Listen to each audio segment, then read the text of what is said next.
Hey, what's up, everybody? My name is John Ferry, and welcome to New Zealand Tattoo.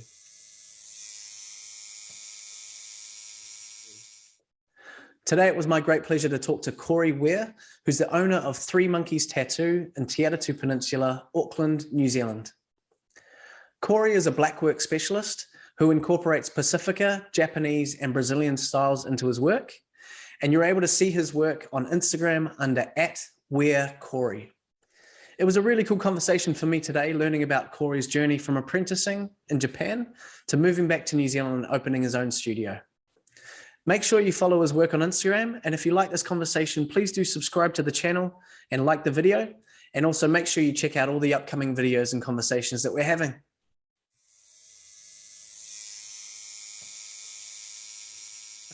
Hey, John. Hey, man. How are you? Good, good. How are you? I'm good, man. Yeah. Thanks so much for doing this, man. It's a real pleasure for me to be able to have a chat to you. No, totally. Yeah. I don't know if you remember this at all, but I've just been looking through this. Yes, I do. Yeah. Oh, that's right. Yeah. Yeah. Is that Chris Capella? Oh, cool. Yeah. Yeah, man. It's a little while ago though. Yeah. Is that Chris Capella that did that? Yeah, man. Yeah. Yep. Oh, Yeah. cool. Yeah, 1,000 tattoos. It's been awesome. Yeah, man. So yeah, Awesome. basically, like I don't know if I said this to you in the message or the email at all. Mhm. Basically, what I'm really keen to do is just talk to a bunch of Kiwi artists that are either in New Zealand or abroad. I just want to find out a bit more about the people behind the art, basically. And so I was just really keen to find out a bit more about you. Your tattoo journey. If you're cool to Awesome. if you're cool to talk about it. Yeah, totally. I understand, like, just from like a little bit of the research and a little bit that I know about you, you've been tattooing for yonks. It's been a while.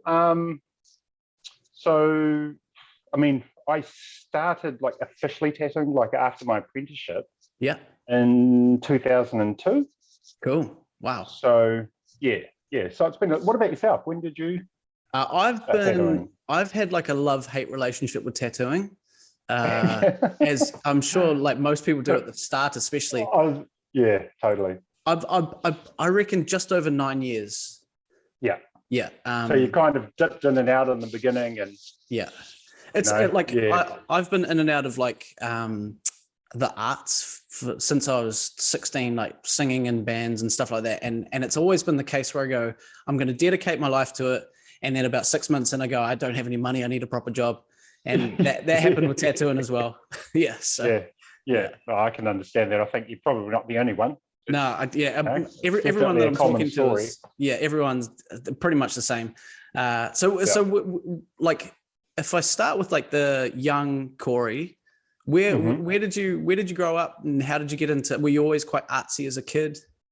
I actually wasn't artsy as a kid. I mean, when I say I wasn't artsy as a kid, I think, if I didn't really pursue art or I mean, I did the art classes that you do at school and stuff like that. And I think I knew what I liked,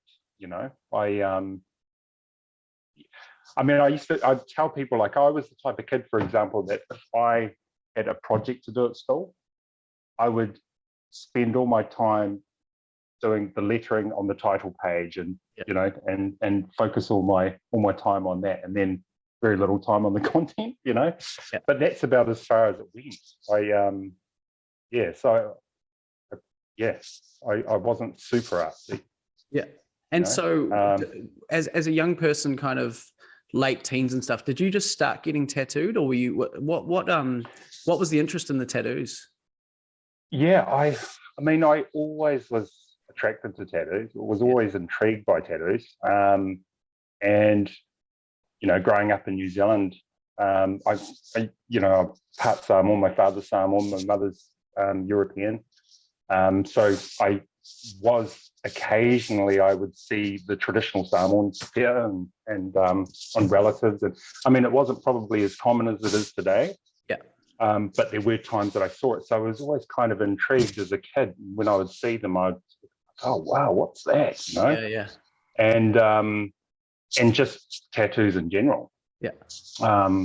And when I was 15, I was actually tattooed by the late Suluape. Really? Yeah, like a Cole Lima. And that's kind of where the whole tattoo thing started for me. I mean, throughout the 90s, I was really into that whole tribal scene, you know, and loved all of that, all of the tribal that was happening in the sort of early 90s, early to mid 90s, you know, all the way throughout, really. Yeah. Yeah. Yeah. Whereabouts were you when you got the Soloape tattoo? Did you get that in Samoa or here? No, that was actually in South Auckland in his garage. Cool. Yeah. Back then, and yeah, I remember it being, you know, quite painful. Yeah. But I was just so proud, and you know, I was 15 years old. I just thought I was the coolest. Hectic, man. So transformative, I'd imagine, as well. Yeah, definitely. Was that your first tattoo? That was my first. Yeah. Far out.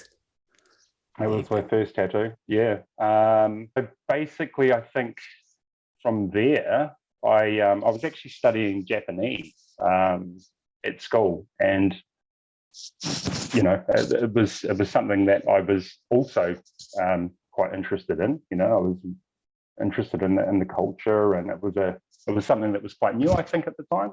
Yeah. As a subject, you know, to study at school, and I had a bit of a knack for the language, so I just kind of kept studying it. I didn't know what I wanted to do with it, but I kind of thought maybe this is something that I could use career-wise, and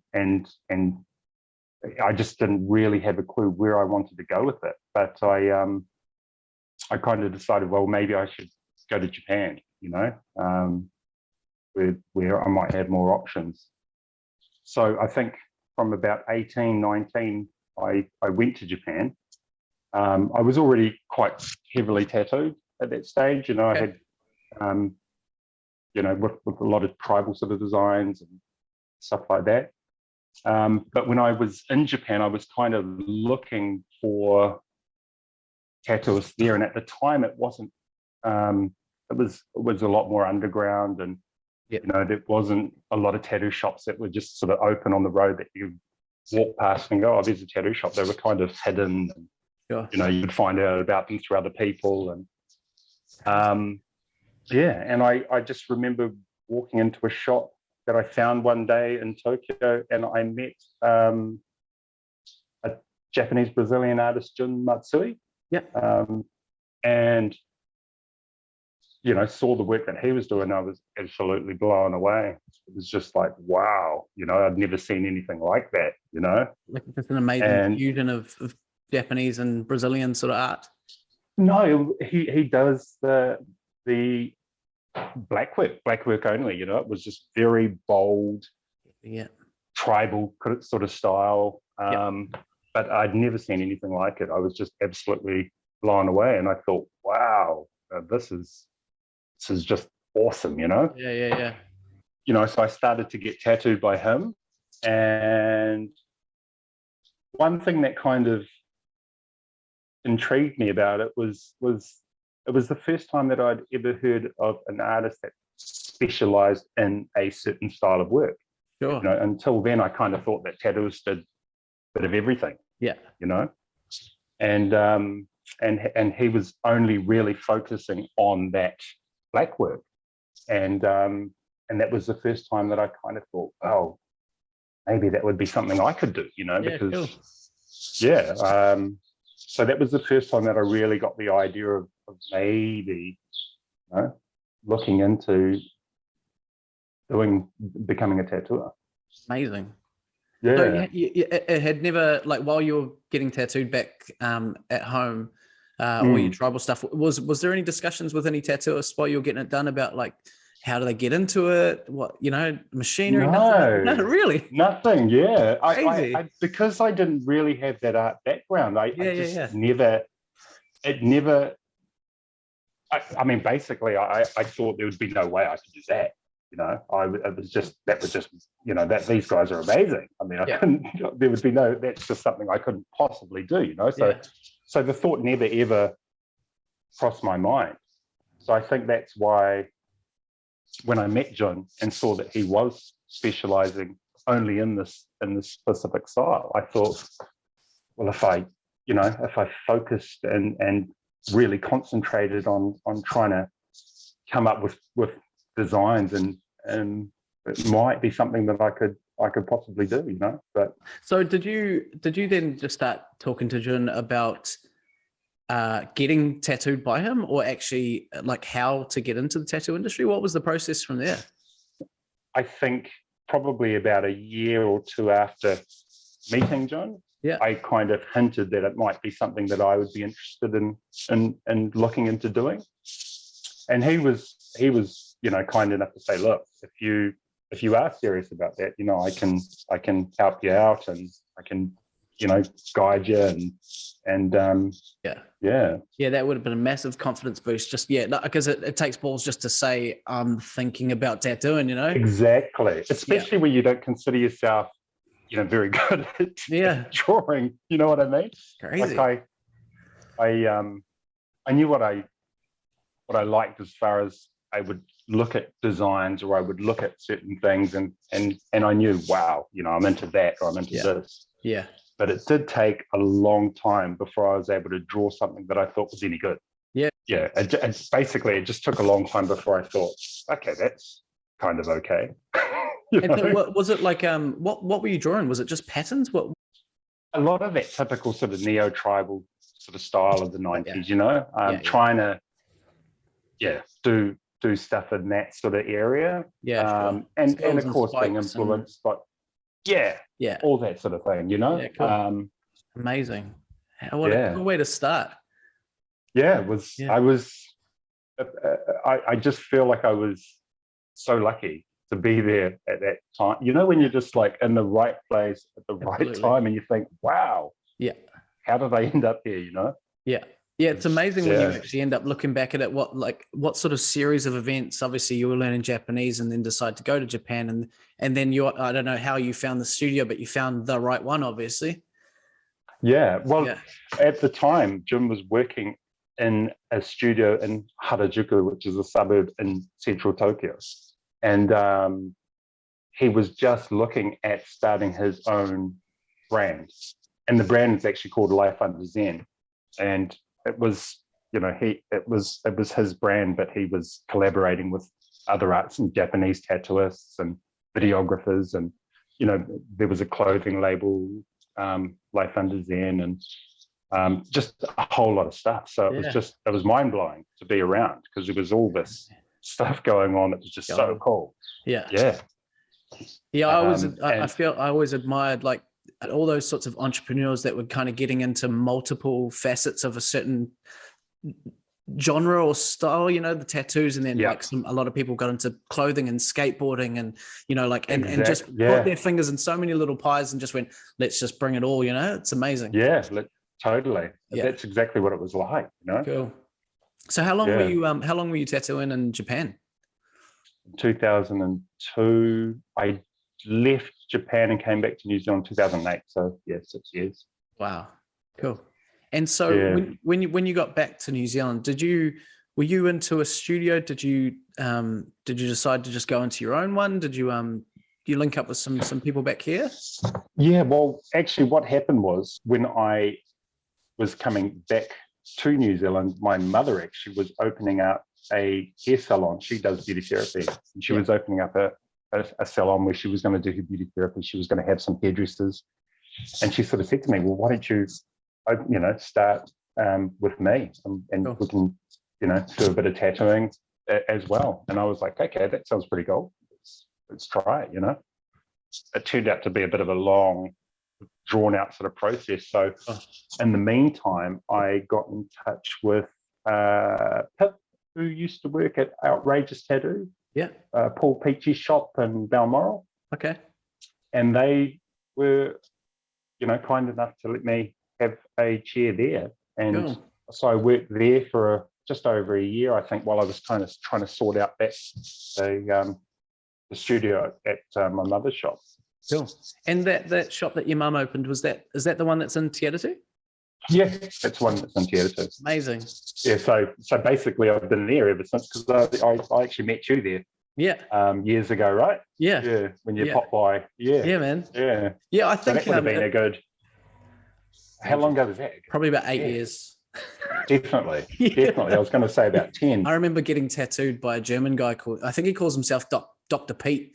He had a studio in Simon Street, and and he was tattooing me one day, and I said, man, it'd be cool to be a tattooist. And he goes, give me a whack of cash and I'll teach you. I'll really? And so, like, I think that's where where the seed was sown, and I went, oh, you know what? Okay, I should do it. And then I just went to people that I thought would be nice about it, and you were one of them, going, what do you think? Should I don't know if I should. Can I work here? Yeah.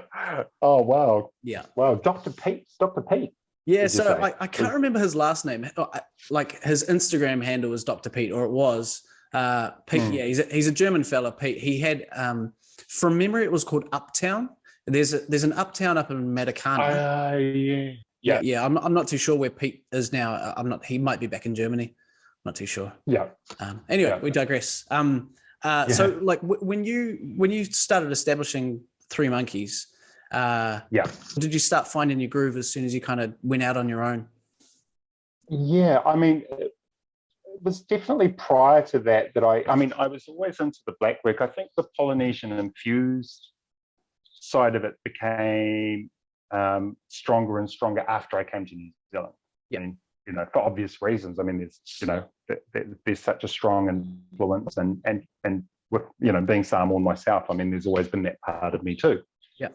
Well, I felt like I had developed a style, or at least the direction in which I wanted to go, prior to opening Three Monkeys. And so, yeah, it was already something that I feel was kind of happening.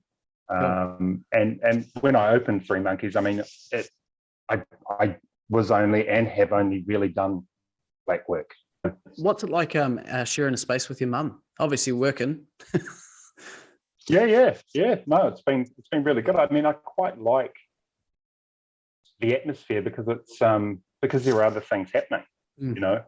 I think it's been quite good for clients in the sense that they might be coming in to get a tattoo, but there's other services happening. It's got a nice vibe to it. It's pretty relaxed and chilled out. It's not it's not intimidating, and so I really like that mix. I quite like that there's other things happening. It's not just tattooing. Yeah, cool. Yeah, and from memory, when I came in there a couple of times, your mum's just amazing. She's not, well, I want to say front of house, but she was certainly the one that said hi. And from memory, she's covered. She's covered in tattoos as well, right? Yeah, she is. Yeah, it is quite funny too, because I remind her, because I can remember actually saying to her when I was younger as a kid, when I grow up, I want to get these tattoos, and and she would say to me, oh no, you don't want to do that, and and now I've given her like a couple of a sleeve, and so it's quite funny, we've done full circle. So good. So what with the space, obviously with your mum and yourself being in pretty similar industry, what's the last couple of years been like for you guys? With everything that's happening with COVID, things for me have been, have been affected through that, in the sense that I was getting a lot of traveling clientele from Europe. Yeah.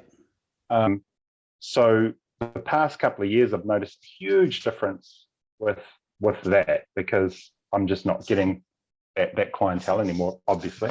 Yeah. So I've had to really kind of adjust to that and make things work. But yeah, it's been okay. I'm still here, so. Yeah. And Yeah. I've asked this a couple of times with other people. I would expect the answer to be yes, but do you see tattooing as something you'll do for the rest of your life until your hands don't work and your eyes give out? Yeah, definitely. Yeah. I definitely, wouldn't want to be tattooing if I if I wasn't capable. Yeah. I'll do it for as long as I can. I mean, if people are keen. Yeah, exactly. And I mean, like having worked in Japan as well, it always blew my mind that you see these tattooists, like, you have Horiyoshi, for example, and I mean, or other artists like Horiyoshi who are still tattooing well into their 80s. That's always I just thought, wow, that is amazing, because as you yourself would know, I mean, it really requires some stamina. It's really mind-blowing to see artists of that age, still churning out the work and loving it. Amazing. And not only are they tattooing, they're releasing books, clothing lines, they're doing this and that. And I think, oh my God, I have just got no excuse for not working. Yeah. Puts it in perspective. Don't start complaining about it. Yeah. I better get my A into G because, What other sorts of art forms are you into? Because I've seen you're doing some pretty rad art on those skateboards. Are you quite into painting outside of tattooing? Yeah, I mean, I definitely, over the years, I feel like this is one thing I want to sort of do more of, because I think your schedule gets a bit busy and you might be tattooing for hours in the studio day in and day out, and then you come home and sometimes what I doing was drawing. So I think now I'm trying to make that effort to be, to make sure that I still draw for the sake of drawing, and I do things like draw on skateboards, or whatever, because I do love to do that. I don't want to feel like, I'm tired out from the tattooing, so I don't feel like drawing now, because it is another outlet, eh? Yeah. So this is something that I think I'm definitely making more of a conscious effort to continue and to do. Sure. I mean, one thing that tattooing has taught me is if it's good enough for the body, it's good enough for anything. So it's nice to sort of tattoo. I mean, to draw on just random objects and different things. Always fun. Yeah. It's so interesting knowing that you were never really a drawer to, obviously the tattooing, now you feel the need to continue creating stuff on canvas, whatever canvas that might be. That's cool. Yeah. I love those skateboards, man. Those skateboards are rad. It's such a cool contrast of, I love painting on plywood. I just think it's just that grain and the warmth to it. Obviously the skateboards probably have a bit of a lacquer on, but it's cool. Well, actually, they're coming. I've brought them in. They come in raw, like they're raw pines, I suppose. Cool. Yeah. So it's so I'm just drawing on that and then giving them coats of varnish afterwards. Yeah, sweet. I kind of thought to myself, I set a goal. I thought, okay, go for maybe 50 skateboards and see if you can do 50 of them. So that's a bit of a goal that I've set, and it's time consuming, man. It's time consuming. That's decent. Yeah, they're not small pieces of there's not just like a post-it note or anything. It's a big piece. Yeah. I don't know whether I'll reach that goal, but I thought I'd better one set day. something. So. Yeah, one day. That'd make a cool gallery space, like just going in and checking out a bunch of skateboards. I've got a few up around the studio here. I love them. It's such a cool. It's cool. Like what I like about them is the shadows that they cast. Throughout the day, it's almost like I don't want to say NFT because the moving digital stuff, but they're like a moving piece of artwork. It's really cool. Yeah, are they pieces that you've drawn? No. No. Oh, okay, no, cool. No. Yeah. So I've got a mate that has a design company, and he prints on he prints on anything, basically anything he can get his hands on, he'll print on. So I wanted to ask, man, are you still? And this might be a really bad thing to ask, but are you still working the coils?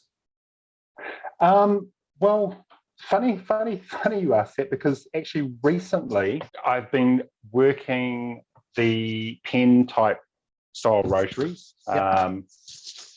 And I mean, to be honest, the coil machines I still absolutely love. Yeah. I mean, there are definitely, I mean, personally, I've found there are pros and cons to both. Yeah. But I'm still kind of, not experimenting, but I'm still not fully used to the rotary style machines yet, I think. Yeah. I'm still kind of working them out. I mean, yeah, I definitely feel like I would probably never fully discard either or. Yeah, sure. If you know what I mean. Yeah, I think. Are you doing definitely the whole piece with the pen? For the past year and a bit, I have been. Yeah, cool. Just trying to get a real feel for it, because I mean, you know, it's really hard. I mean, usually I find, even if I've, you know, like I might have a friend that says to me, look, you know, you need to try this machine. This is really great. And I usually find that when I first try a new machine, no matter what it is, I always think it's great. Like I'm always like, wow, this is really, really cool, you know, but you've really got to use them and use them and use them and use them and use them to get a true feel. Yeah. I think for you know, what they're capable of doing and what works best, and how, you know, how you can best use them. Absolutely. So, yeah. I like the reason I asked, and I guess why I said it, I didn't think you'd be on rotaries. I would imagine, well, I had thought that you'd just be Coils because of the style of your work, you know, punching such clean, thick, dark lines, you know, with the rotaries, quite tough. Yeah, I mean, I think it's probably just the influence of seeing so many other artists doing it, and you kind of feel like, you know, man, I've got to try this out. And I mean, you know, just to see what they're like. Yeah. But yeah, in saying that, I really feel like I said, I mean, they both have their pluses and, you know, their pros and cons, but I couldn't fully discard either or, I think. Yeah. You know? Nice. Yeah. What about yourself? Are you? Yeah, I've been rotary now for probably 5 years. Yeah. And I just built a machine with Mark Sender not long ago because I want to get back into coils. Oh wow. Yeah. So you want to get back into coils? I miss it so much. Just you know that the sound. Obviously, you know the sound. You know when you see a client walk in the door and they hear that sound and you just see them go a little bit white. Yeah. I miss that so much. I know. Yeah. I mean, I was, you know, I did a bit of a guest spot in Germany a few years back, and I just remember there were a few artists working in each room. And, you know, I remember setting up the first day that I was there, and I walk into this room and everyone's sort of quietly working away with their rotaries, you know. Yeah. And when I started my machine, you know, it's this Dan Kubin sounding like a chainsaw, you know, and everyone looked at me like, oh my God. Oh no, you know, like you just keep it running, don't you? You don't have a foot pedal, it just goes. Yeah, I just keep it running. So I just annoyed the hell out of everyone, you know. I just completely broke the ambience. I was like, but you know, I think it was through seeing all the, you know, the other artists and what they were using, and that really, you know, got me to sort of look and try and sort of see what it was all about. Yeah. But are you thinking of going straight? Oh, nah, I don't think I can. I've never found a coil that I can successfully do the black and gray shading like where I want it. I can't. I don't know. I just can't push it in the right way or something. Well, I can get it to the point where it's 90% of how I want it, but never 100%. But I've been able to do like near on 100% of how I'd like it to see it with the rotary. If you don't mind me asking, what rotary are you using? I've got the Sol Nova Shine. Oh, cool. Yeah. Yep. The Shine. Yep. Yeah. So I'm using that. I really like it. I'm like to the point where I think I might step up and get the wireless because it's just a lot easier for everything, I think. But now that I've got this Mark Sender machine, I'm pretty keen to. It's just a light liner, So I'll just be doing it for the smaller pieces, just to freak them out a bit, because it's usually the small ones where it's, the ladies coming in, it's their first tattoo, and without that sound, you want to add as many sensory. Yeah. Totally. I think, and it's funny because that's what most of them expect, you know. And if you have that pen rotary, they're like, oh, that's quite quiet. Yeah. And the amount of times they're like, because it's quiet, does that mean it hurts less? I'm like, I'm still pushing needles into you.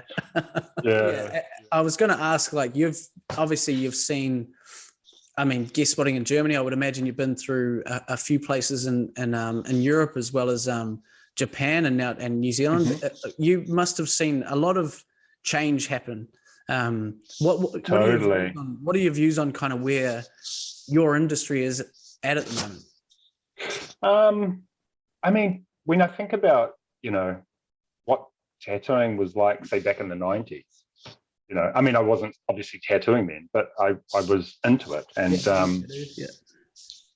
and I think, tattooing was so, closed off almost to the world, we didn't have, you didn't see tattooing on TV. You didn't have social media and the internet where, you have that all today. So the only way that you could really experience or even get a glimpse into the tattoo world was from getting tattooed. Yeah. You had to go to a studio. There was some real mystery to it. Whereas, it's not like that nowadays. And I think, I do remember being really attracted to the mystery of the whole tattoo world back then, when it was quite unknown and everything was very secretive and all of that. But I think now that it is, the accessibility to being able to see into the tattoo world through social media, through YouTube and all the rest of it, has really, really changed everything in that sense. But I think the biggest difference is now, if you were, say, someone that didn't really know a lot about tattooing, had an idea, say, for a tattoo that you wanted, but you might not be, know, say, the most suitable studio to go to, and you kind of just, lucked it and walked into, say, the nearest or just any random sort of studio, the chances of you getting, the piece that you're after done decently and, is probably a lot higher than what it was, say, back in the day. I think it was more hit and miss, back in, say, the 90s. If you didn't know what you wanted and you didn't really have, say, you didn't know of a studio that was suitable to do that, and you just walked into a random place, you might get some God knows what you might end up coming up with, Absolutely, but I think it's just so, it's so progressed now and it's so developed, and there's so many amazing artists and all the rest of it, that it's, in that sense, I think it's changed quite a bit. You and I, we do what we do, and that's what we're looking at almost every day. And and you just, it's there to be seen, and you can see whatever you want, and you can see how far different artists are taking different styles, and how things have been developed and all, and it's mind-blowing. Like, sometimes I'm just like, oh my god, this is too much. It's hectic. I can't see anymore. Maybe I should rethink my career, because this is just, everyone's just getting too good. It's so what some people are doing is just crazy. It's mind-blowing. I look at some stuff and I can't even work out how they did it. I'm just like, how do you do that? How do you even do that? Is there anyone in New Zealand that you're really digging at the moment? Is there anyone that you're following that you're just like, these guys are just killing it, as like New Zealand artists, or just people that are in New Zealand? I think, Lance Hadfield from 818, I think what he's doing with his tāmoko and his, unique style with that is absolutely mind-blowing. And, I've always, I've had I've always been amazed by, even the OGs of the industry, like Steve Ma-Cheng, and,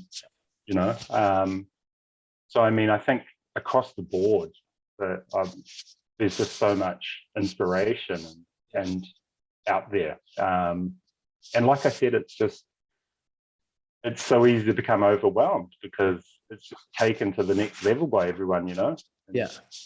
I just I had my back of my neck done by Lance last Christmas. Cool. Yeah, up in Mangawhai. Just so special, man. He's such a talent. Yeah, totally. Yeah, he started it with Steve. He was at Western. Yeah, that's right. Yeah, that's right. I mean, a lot of amazing artists have come out of that studio, with Steve. And he's really, really, obviously just been an amazing influence for some of these, amazing artists. Yeah.